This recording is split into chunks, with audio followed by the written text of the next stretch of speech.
Hey, Maddie Gardner back here at the WBTV News Now desk. We were talking about romance scams, and the Better Business Bureau actually just sent out an alert for a new kind of what they believe to be a romance scam going around that involves getting a text on your cell phone. And this caught my attention because I have received one of these text messages, something similar to it before, where it seems like it's going to the wrong person, so you want to respond, but I didn't.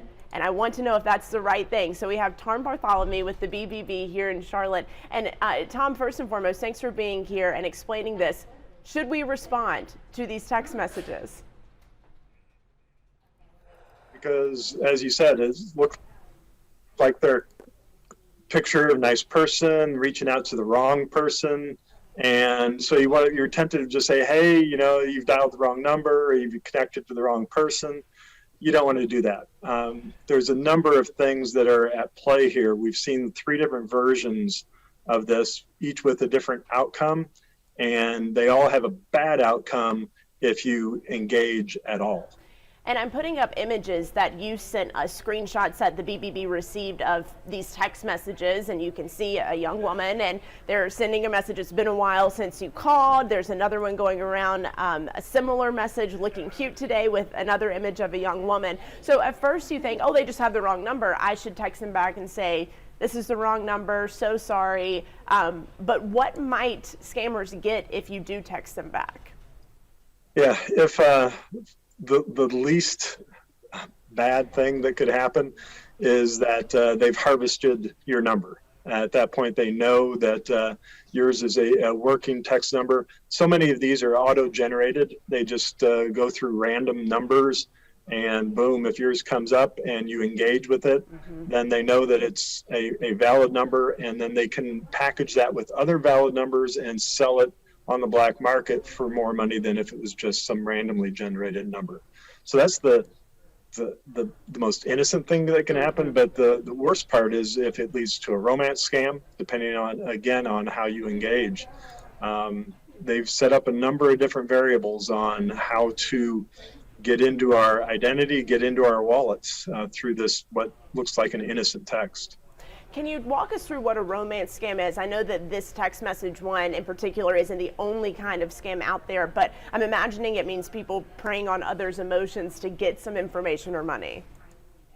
Yeah, if you would respond to this text and not just say, hey, it's a wrong number, but if you engage with, or thinking that you're engaging with this person, that then triggers the romance scam aspect of it. So that, hey, yeah, I haven't seen you in a while either, so let's get together. So that then triggers people on their end to engage with you deeper, to say, yeah, that'd be great. Let's start a conversation, and then that takes you down that rabbit hole of the next thing you know, you've entered into this relationship with this person, and romance scams invariably end with thousands upon thousands of dollars being sent because, hey, I've been trying to get with you. I'm going to catch a flight, but I don't have money for the airfare. So if you could wire me the money for the airfare, then we'll finally be able to get together. So, I mean, there's a lot of time that goes on between that initial text and when that actually happens. But the stories we see from people on those, I mean, it's horrible. I mean, they lose literally thousands of dollars. Right. And the images that you sent us were from real people who reported this scam to the BBB. Fortunately, Tom, in those reports, they said that they did not engage, or if they did engage, they immediately knew that something fishy was going on, so they stopped engaging.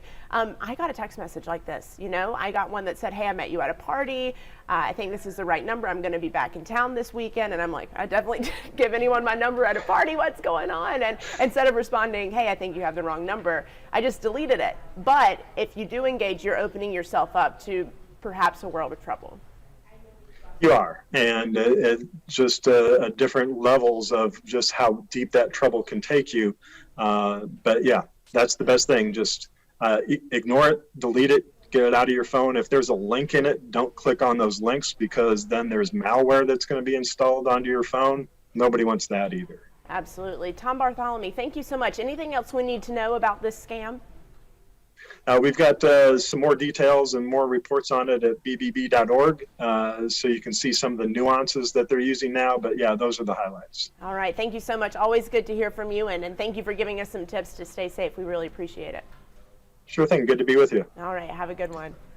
Always good to hear from Tom there as we learn more about what scammers are up to these days. They're always changing their tactics. Thanks for joining us here on WBTV News Now. I'm going to leave you with a live look outside at our HD Tower Cam uptown Charlotte, looking beautiful today. Stick around. We're going to have top stories plus what's going on Capitol Hill today and the Senate confirmation hearing of Judge Ketanji Jackson.